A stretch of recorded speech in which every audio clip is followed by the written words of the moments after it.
Chapter 11. Vulture. I stand at the edge of the path and look out into the night.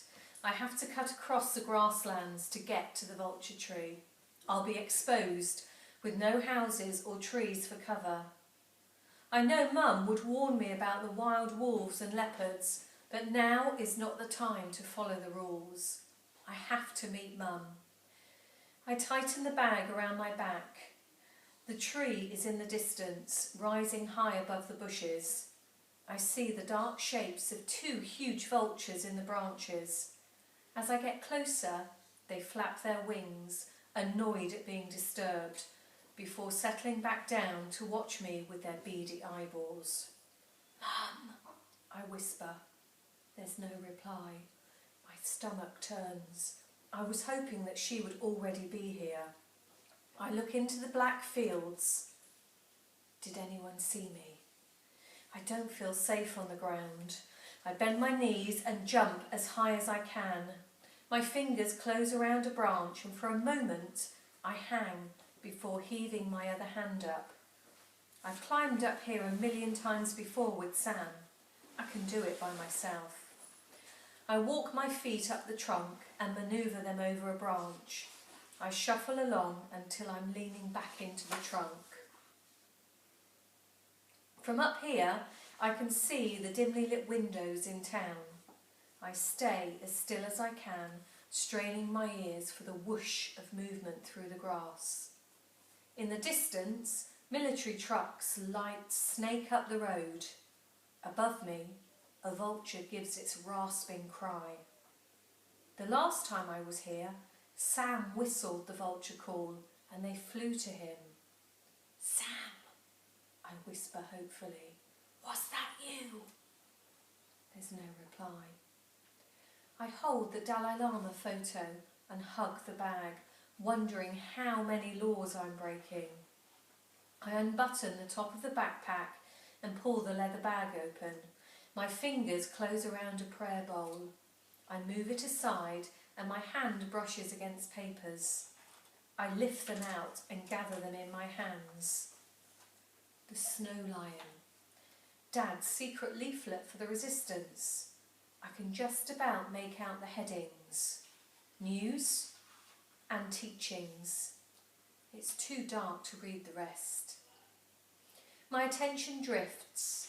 There is so much I don't know about the Snow Lion and the risks my dad has taken. 3 years ago, he burst into the house, his face twisted with worry. "Hundreds of monks are holding a protest in Lhasa." "How?" asked Mum. "What are they doing?" "Sitting peacefully," replied Dad. I pictured rows of monks in their maroon robes among the concrete streets of the city. "But they've been called a threat to social stability." Dad beckoned us to follow him. He led us to Sam's house, where we gathered round the TV and watched the World News Channel. We didn't have electricity often, but when we did, they had the clearest signal. I tapped my foot as we waited. After what seemed like forever, the reporter said, "Demonstrations in the capital city of Lhasa." And then the screen went black, sucking all the colour and sound with it. Sam's dad knelt on his hands and knees and fiddled with the wires. Dad flicked back and forth through the channels. The others were still working. "Come on," he muttered. The World News Channel flashed back. "There," said Mum. We watched the screen, but there was no mention of Lhasa or the monks. The reporter had already moved on to a different story. "Someone has to tell the real news around here," said Sam's mum quietly. "Maybe there's something I can do," said Dad. "They'll never suspect me.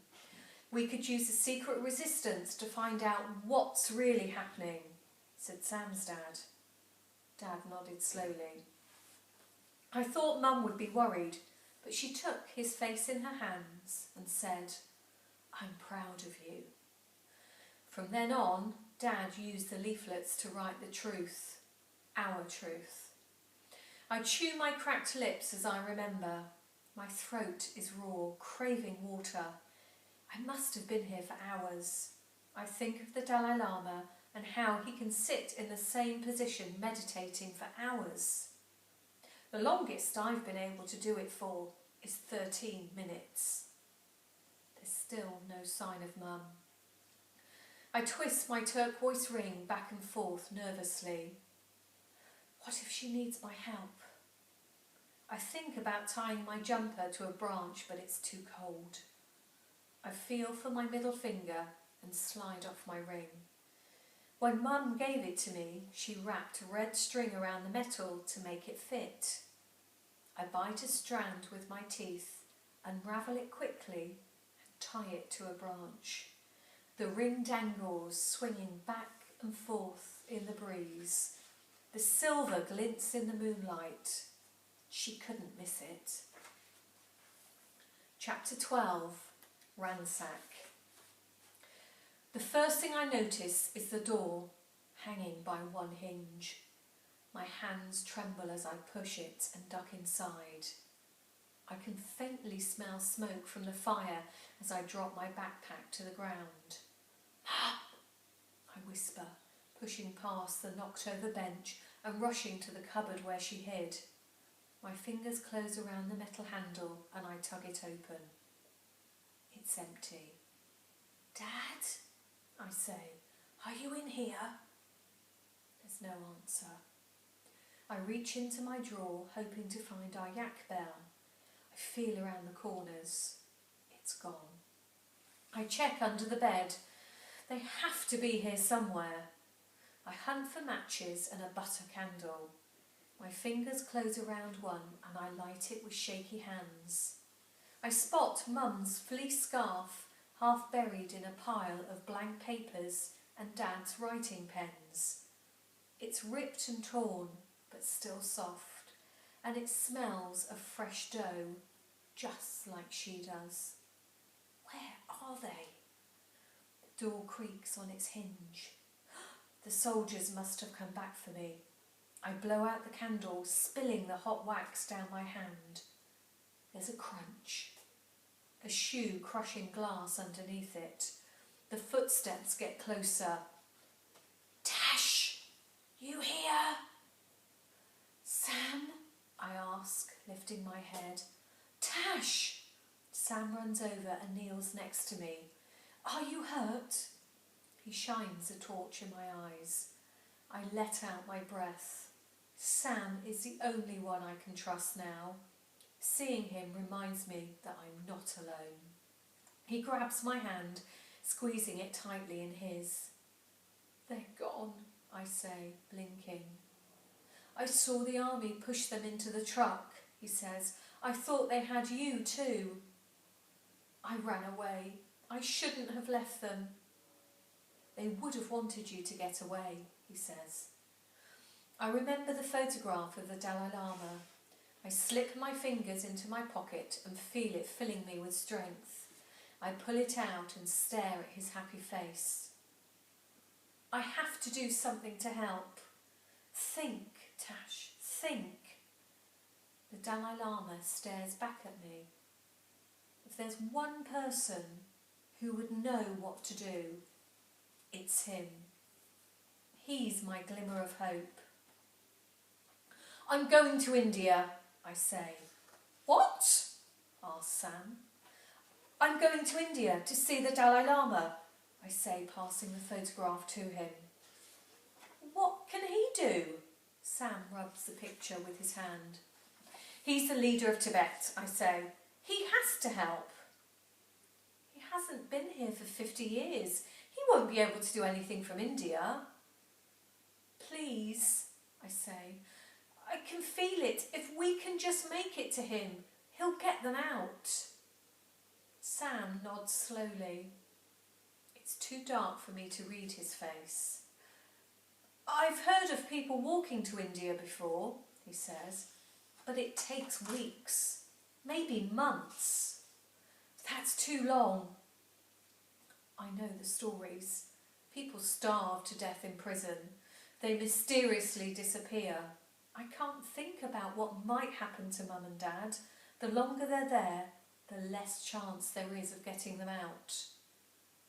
We can't stay here, I say. The soldiers will be back.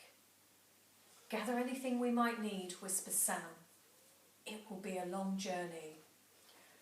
I want to reach out and hug him. Sam's coming with me. Get food, water, clothes, and as much yak dung as we can carry to use as fuel, he continues. He tosses a disc of dry yak dung down at me. I need to get my things. Can your dad help us? I ask, gathering the discs. A few have crumbled in the fall, but most are dry and solid. Dad would never make the journey with his leg. I nod. I knew that already. And he'd probably stop us from going. What are you going to tell him? I ask. Sam shrugs. I'll be straight back. He dashes out and along the path. I'm left wishing he was still here. The blackness shifts. It's getting lighter. We have to be quick. I scoop the sampa grains back into the metal jars and shake the sheepskin coats out. I toss useless items over my shoulder, keeping warm clothes and cooking supplies in a pile in front of me. The cooking pots are all heavy. I choose the lightest one. Soon I have a mound of provisions. Water bottles, sampa, 1 cooking pot, 2 spoons, 1 knife, all the discs of dried yak dung, rope, empty hessian sacks, the sheet of tarpaulin Dad used to fix the leak in the roof, sleeping bags, blankets, winter coats and matches. My skin tingles. We have to get out of here before someone spots us. I pull on my thickest socks and dig out my snow boots from the bottom of a trunk. I haven't tried them on since last year and squeeze them onto my feet, feeling the soft wool lining. I stand and feel taller. There's just enough space in my backpack for my gloves. I slide on Dad's sheepskin coat. It's big and bulky. I tuck the Dalai Lama photograph into my inside pocket and wrap Mum's ripped scarf around my neck. I'm ready. I bundle the supplies into 2 of the sacks and fasten them with rope. I stand back. They're big. It's a lot to carry. I strap Dad's backpack onto my front and heave a bundle onto my back. The weight pushes down against my chest. Sam appears at the doorway, wearing layers of jumpers and a sheep's wool hat. I let out a sigh of relief. What did your dad say? Nothing, replies Sam. He won't even notice I'm gone. I study Sam's face. He averts his eyes, and for the first time I can see how much he looks like his father. Let's go, he says, heaving a bundle onto his back. I push the creaking door aside and step through the frame.